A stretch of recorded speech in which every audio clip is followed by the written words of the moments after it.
Hey,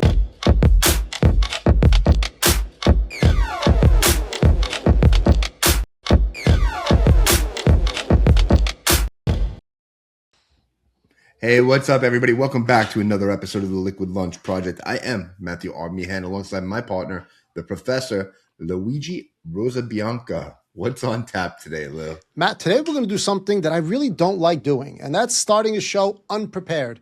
But once you start the show, you'll understand why we weren't able to prepare for this show. So today on the podcast, we've got Russell Van Brocklen. Russell Van Brocklen is a dyslexia researcher and keynote speaker. Russell, welcome to the podcast.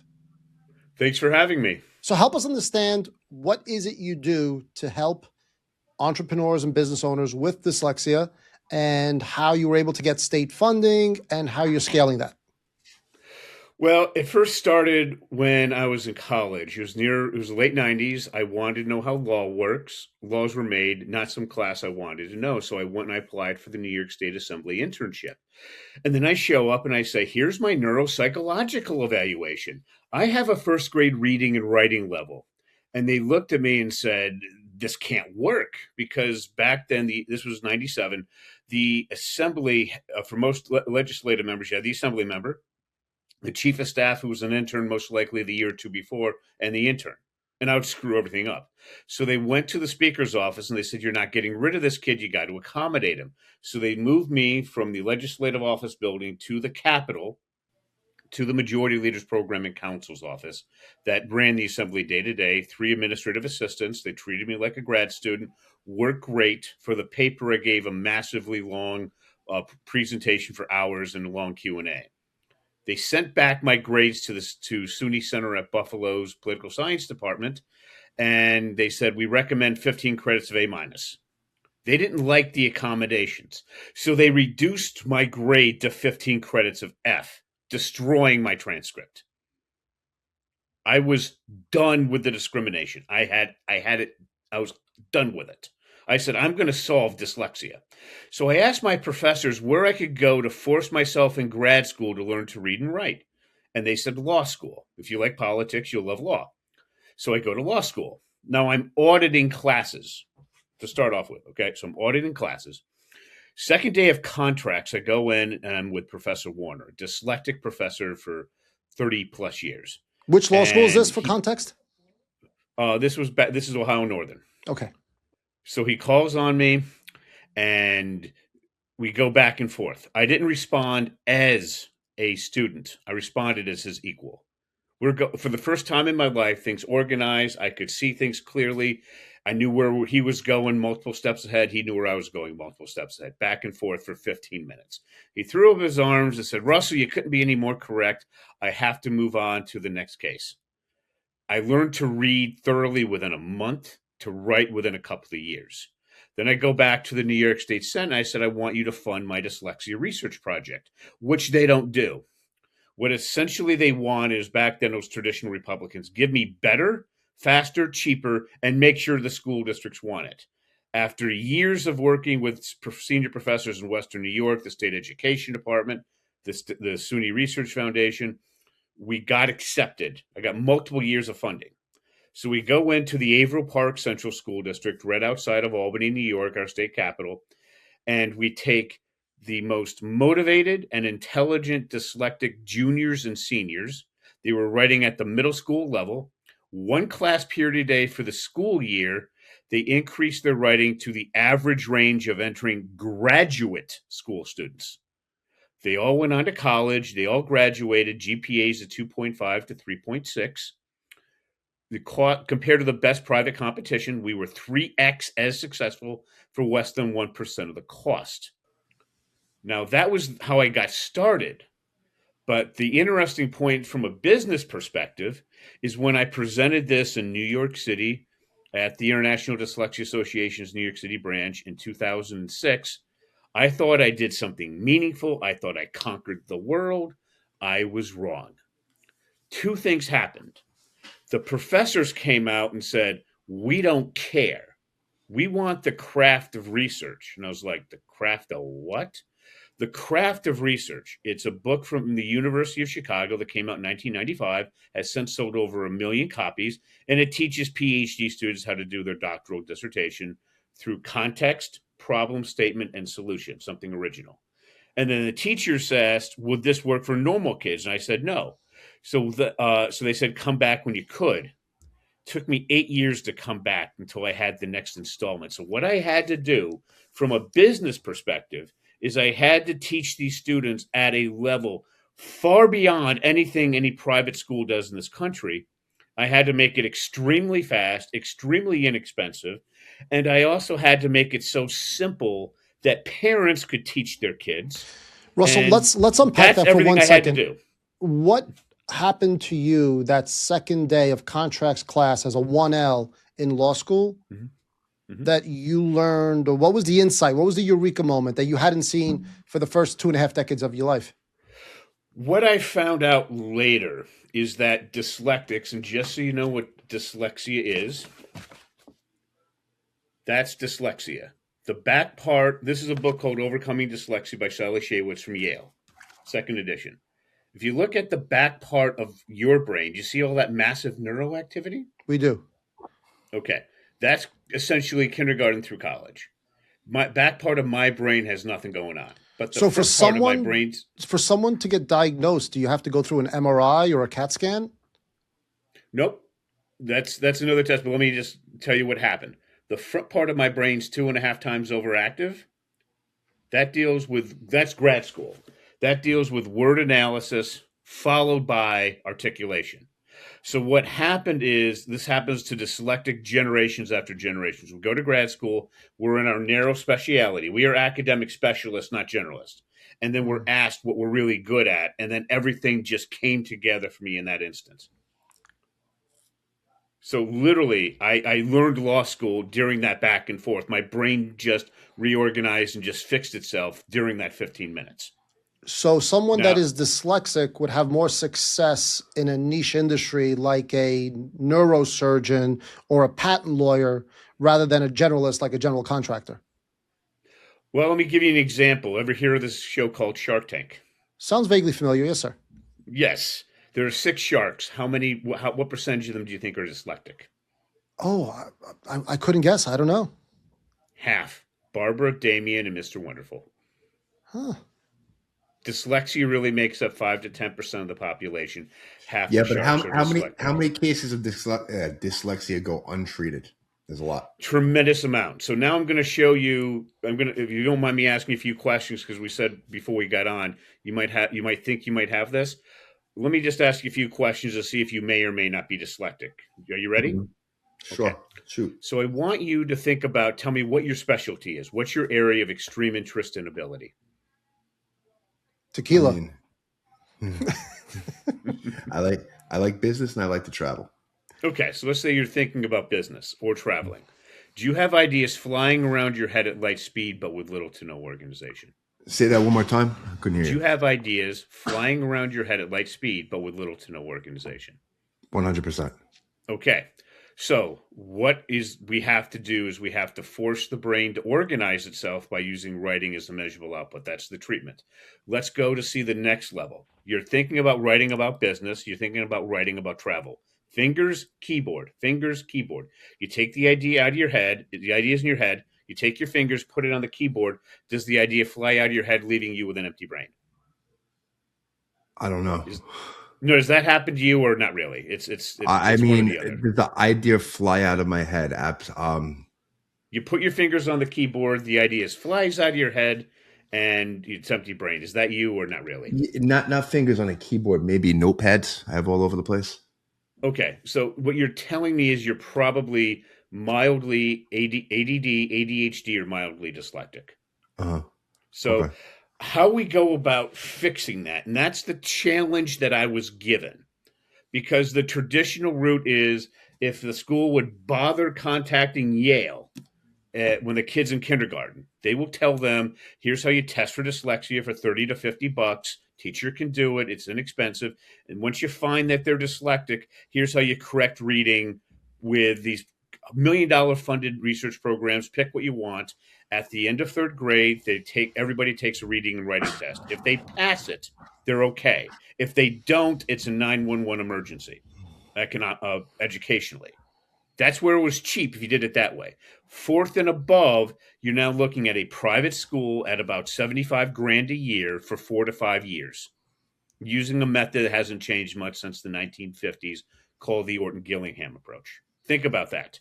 Cheap through third grade, expensive afterwards. Why? K through 3, we learn to read. Fourth and above, we read to learn.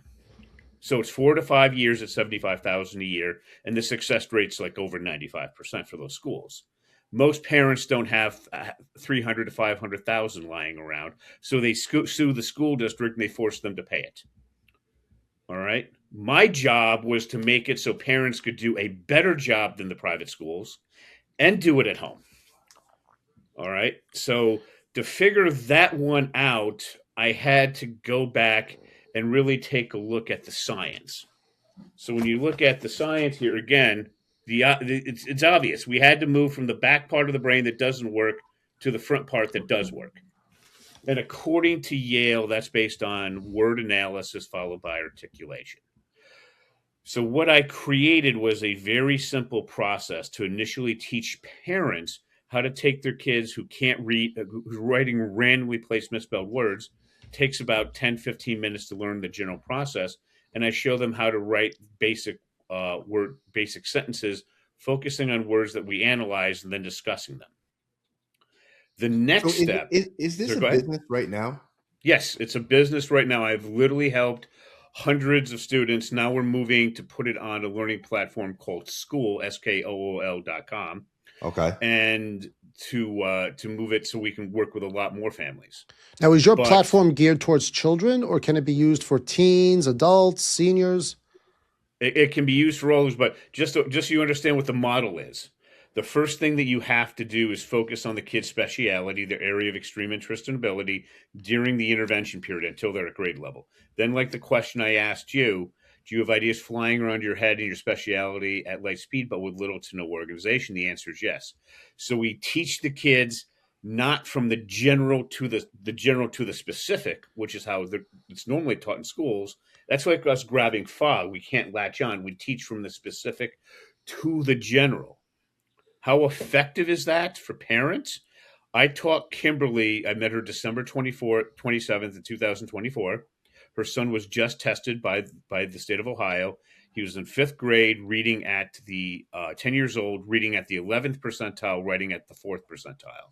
When he was in public school, because his friends wanted him there for social reasons, he increased to the 64th percentile and writing at the 65th. His mom worked with him for an hour and a half a week, and most parents do 10 to 15 minutes, and I worked with her for half an hour a week. He's now in Gen Ed classes getting A's and B's. She solved it 7 times faster than a public school could have taught her. Could have taught him. That's how effective this is. Now, remember what I said, I use the craft of research? Absolutely. One of my other clients now, he's just graduating from college, and he wants to become a football recruiter.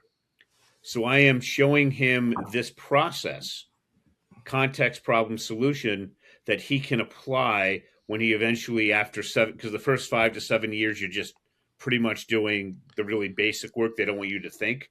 After that, what are the differentiations I can do to actually get the kid to come to my college? And we're walking him through the craft of research project so he can implement that at the same time. I have worked with people who've been to an MBA program who are still having issues with writing, so I ran them through my original program. And within a couple of months, they're thinking so much clearer, they're writing so much faster, because dyslexics, we read slower, we write slower, but we think in orders of magnitude faster. And he would just start thinking about projects, and they would just pop into his head. So is the diagnosis a result of nature or nurture? Are people born like this, or yes, it is absolutely born. It's genetic, and what's surprising is a lot of my clients will have brothers or sisters who are fighting to be valedictorian, and they're severely dyslexic.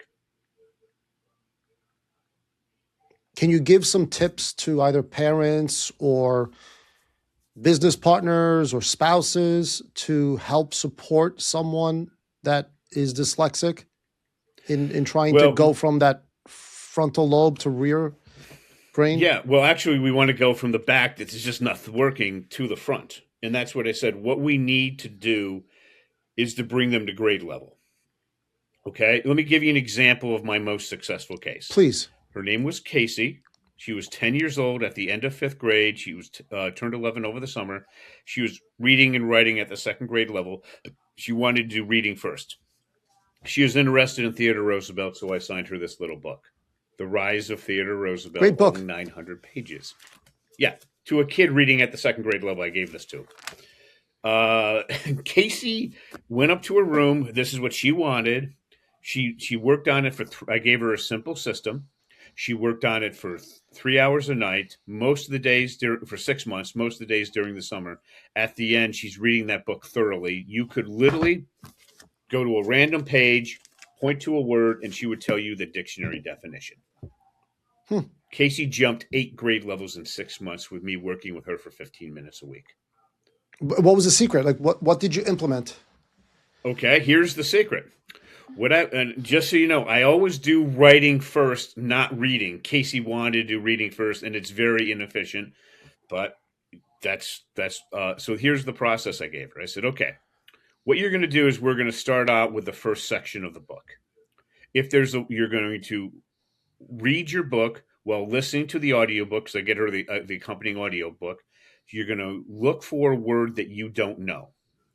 When you find a word you don't know, you're going to type out the word, go to Merriam-Webster's online dictionary, pick up your definition, and then type out the definition. As you read through the book, you're going to be focusing on, you're going to follow along, you're going to be listening to it, and you're going to try to answer a specific question. What is it that the hero, Theodore Roosevelt, wants to do? By doing those 3 things, that massive activity with no organization, that drops to about 70 to 80%.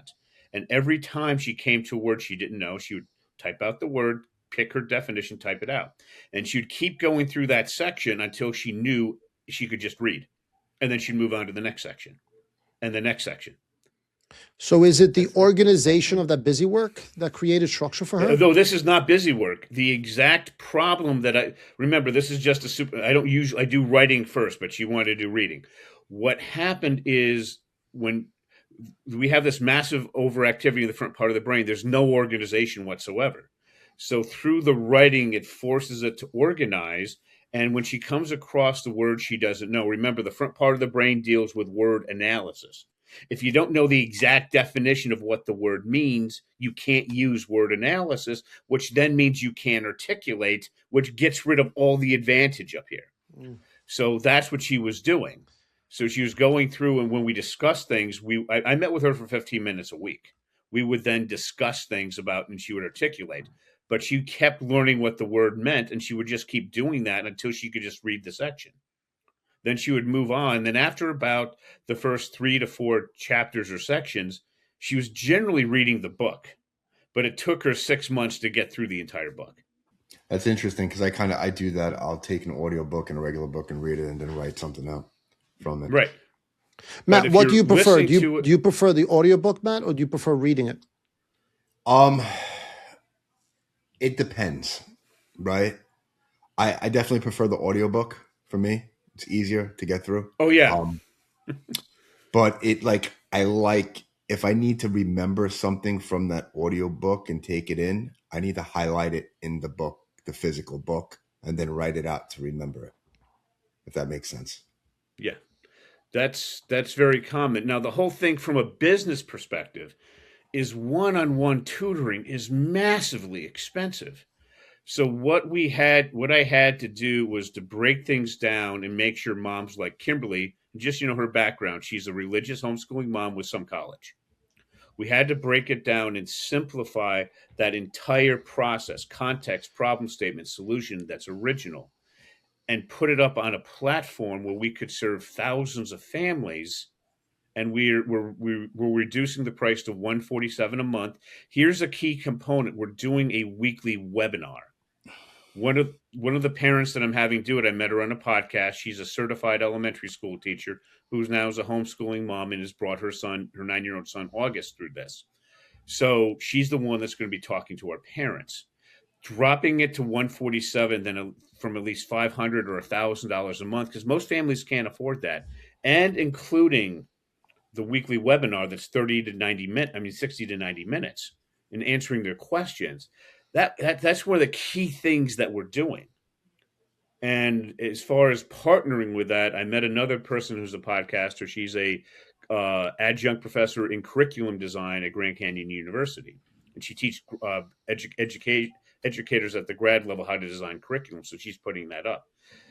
Without that ability, and the thing about school is it also attaches like a Facebook style social community. Without that, we couldn't do this. This was not technically possible effectively last year. I have a question for you. Will insurance cover this? No, insurance doesn't cover this. This is why we go directly to the parents. And what I found is if they sue the public schools and they get placed in one of those private dyslexic schools like Gowell or Windward, Gowell's been doing this for 100 years this year. By the time they get done getting their kids that they could have just solved the problems themselves. Even in a state like New York, you can't get funding for this? I mean, they fund ingrown toenails. Oh, you have no idea. This will shock you. The chair of our Judiciary Committee is a Rhodes Scholar, Harvard Law grad. His daughter was dyslexic. He spent $8,000 to get her diagnosed. His family has money. And then they sent her to a private school, and he said, this is stupid. So he came up with the 100 top people in dyslexia on the dyslexia task force. They spent a year finding the best solution, and then they were going to implement it last year.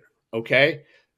We are the highest tax state in the country. Sorry, California. We spend more per student than anybody else. And we couldn't implement these recommendations because we couldn't afford it. Wow. Hey, Russell, thank you so much for being here. I want to be respectful of your time. Why don't you tell the audience where they can find you and get in touch with you? If you'd like to learn more about how we can help, just go to dyslexiaclasses.com. Dyslexia Classes with an S. There's a button there that says download free guide. Click on that, answer 3 questions. Make sure you book a time to see me so I can discuss your kid's speciality, what they're interested in. And then I can go ahead and it's free, doesn't cost anything. We can help you get started. Awesome. Hey, Russell, thank you so much for being here. I got one question before I let you run. How many people does dyslexia actually affect in this country? If you're looking at the general dyslexia, I'm going to include dysgraphia for writing. It's really the most severe cases. It's 5, maybe 10%. If you include ADD, ADHD, you might be pushing towards 20%. Is it common to have both dyslexia and you can ADHD? Have both. I have both. Okay. And just, the schools are not trying to make it hard on us. It's just 80+% of their kids are not neurodiverse, and they designed a system that works great with the back part of the brain. Gotcha. Our brains are just opposite. So these accommodations they're trying to give don't work. So that's why I'm trying to just solve the darn problem, have the parents do it, and then we can move on with our lives. Good luck, Russell. Russell, thank you so much. Everybody, that's a wrap of the Liquid Lunch Project. We'll catch you on the next episode.